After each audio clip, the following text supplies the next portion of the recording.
तो पछताएगा, ऐसे रोने रुलाने से क्या फायदा।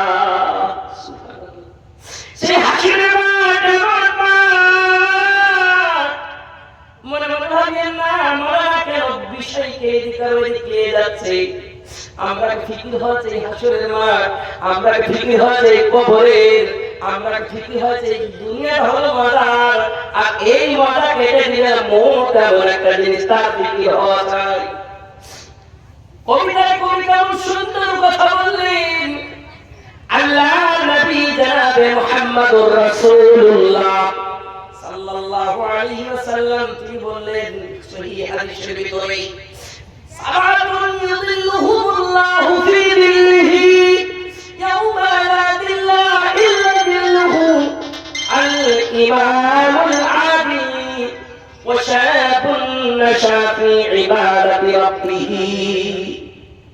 মায়ের আগে কেমন সুন্দর হাদিসের কথা শুনে নিন।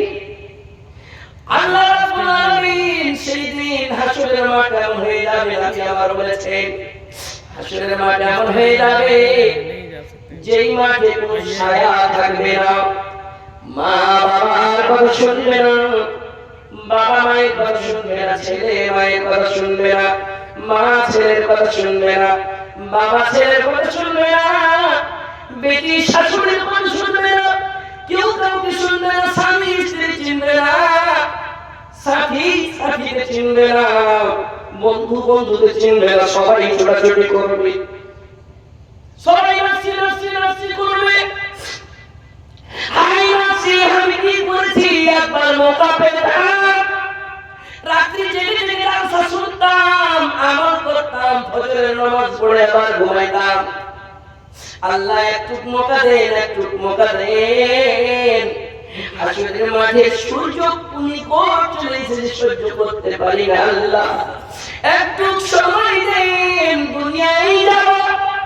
বলে না না সময় নাই, ছুটাছুটি করবে, পাসিনাতে লটপট হবে, ঘামে লটপট হয়ে যাবে। কি খালি পুরুষ লোক? মায়েরা আপনারও এই ধরনের লটপট লটপট লটপট করবে, উলঙ্গ অবস্থায় থাকবে। আম্মা আয়েশা বলে ইয়া রাসূলুল্লাহ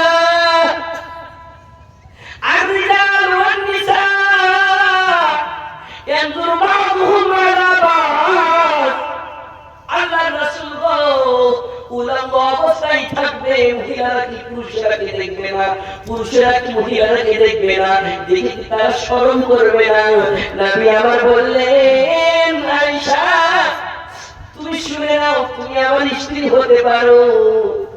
আয়েশা হাসরের মাঠ এমন হয়ে যাবে সবাই নাচি নাচি করবে।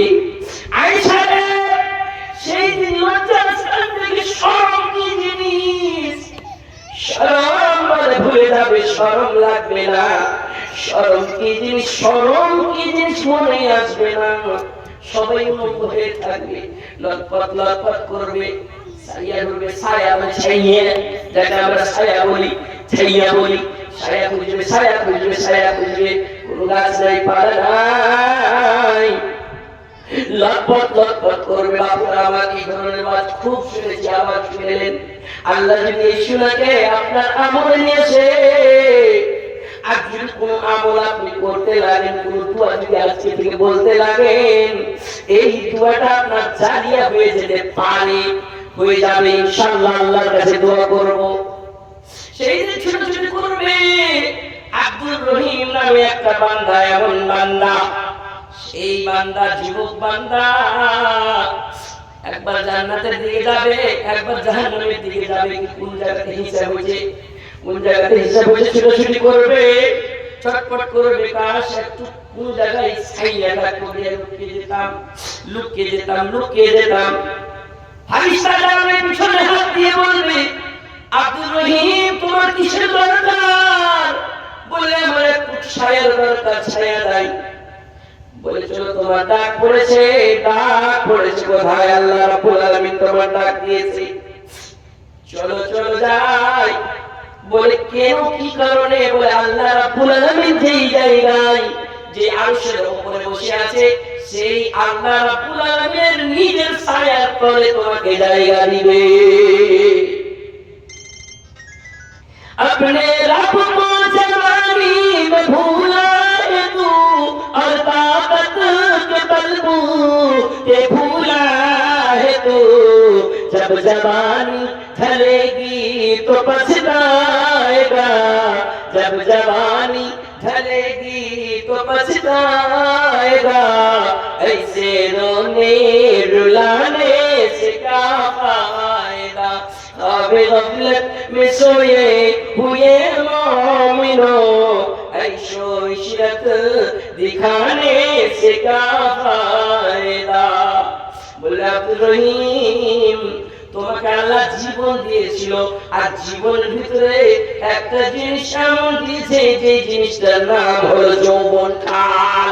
যে জিনিসটা তুমি যুবক যখন ছিলে তোমার যখন হাট্টা কাট্টা শরীর স্বাস্থ্য ছিল সে সময় তুমি বেশিরভাগ আলেম ওলামার ওয়াজ শুনতে আলেম ওলামার ইজ্জত করতে মানে কোরআন হাদিস তুমি মেনেছিলে আর কোরআন হাদিস মেনে তুমি টাইমে টাইমে নামাজ আদায় করতে তুমি টাইমে টাইমে দান খায়রাত করতে দান খায়রাত যদি না করতে পারতে তাহলে তুমি কোন জালসা বসে এক ঘন্টা সময় দিয়েছো কিংবা মসজিদ বনছে মসজিদে তুমি নির্মাণ করেছো মাদ্রাসা চলছে মাদ্রাসায় কিছু দান দিয়েছো তোমার জীবনকালে তুমি যত পয়সা কামাচ্ছো তুমি সেই জীবনকালকে আল্লাহর রাস্তায় তুমি খরচ করেছিলে। চলো আব্দুর রহিম সেই কারণে আল্লাহ রাব্বুল আলামিন তোমাকে নিজের ছায়ার তলে জায়গা দিবে। চলো ও আমিরা ও মাদেরা ও রাশিদা ও জামিলা তোমরা নিজের যৌবনকাল পেয়েছো।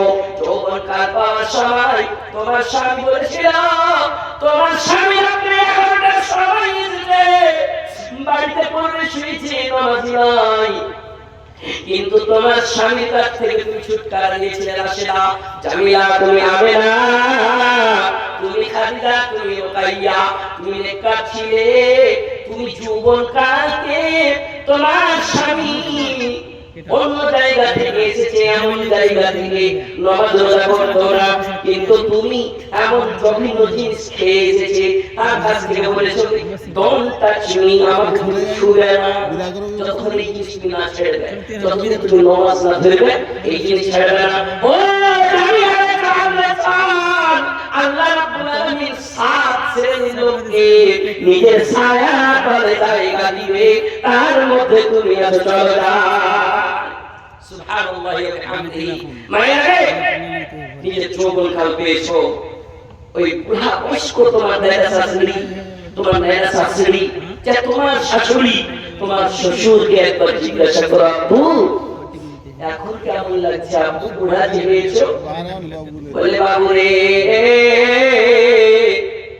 যখন শরীর ছিল রে সামান্য একটা গাঞ্জিকে দিয়ে রাতে রাতে ঘুরে বেড়াচ্ছি কিন্তু এখন নরম বিছানা নরম কম্বল তবু যা সহ্য হয় না ফজরের টাইমে ঘুম ভাঙে না।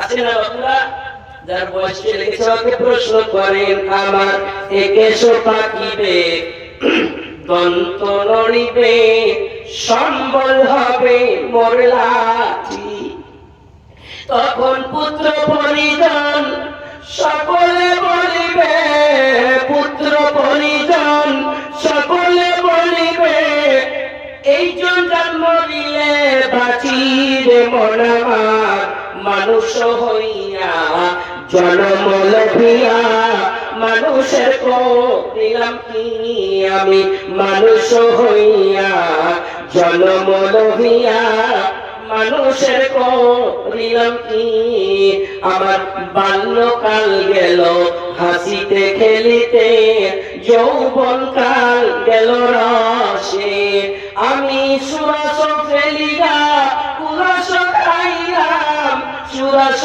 ফেলিয়া কুরস খাইলাম কলসি করিলাম খালের মন আমার মানুষ হইয়া জন্ম লভিয়া মানুষের করিলাম কি আমি মানুষ হই